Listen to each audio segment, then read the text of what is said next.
Hello, welcome to Nandini சமையல். இன்றைக்கி நம்ம என்ன பார்க்க போகிறோன்னா புளி சாதம் பார்க்க போகிறோங்க. கோவில் புளியோதரை மட்டும் இல்லாமங்க, கோவில் புளி ஒரு 10 மினிட்ஸில் ஒரு வெரைட்டி ரைஸ் ஆயிருங்க. 2 டேஸ் வச்சு சாப்பிட்ற மாட்டிங்க. நல்லெண்ணெய் ஊற்றிக்கலாங்க, கடுகு போட்டுக்கலாங்க,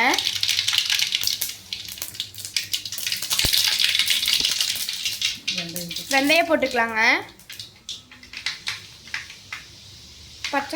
பச்சைக்கடலை பருப்பு போட்டுக்கலாங்க,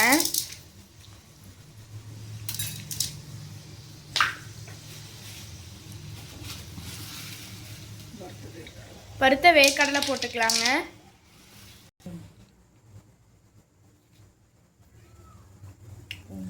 பூண்டு போட்டுக்கலாங்க. பூண்டு போடுறதுனால கெட்டலை போகும்னு நினைக்காதீங்க, கெட்டெல்லாம் போகாதுங்க. கருவேப்பிலை போட்டுக்கலாங்க, வரமிளகா காற்றுக்கு தேவையான அளவு போட்டுக்கலாங்க.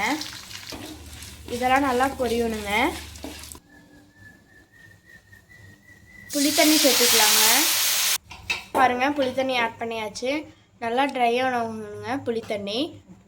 உப்பு சேர்த்திக்கலாங்க, கொஞ்சமாக உப்பு நம்மளுக்கு தேவையான அளவு சேர்த்திக்கலாம்.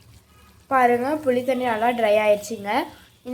பாருங்கள், இந்த சைடில் எண்ணெய் தெரியுங்க. இந்த அளவுக்கு நம்ம சாப்பாடு போட்டு நல்லா மிக்ஸ் பண்ணிக்கணும்.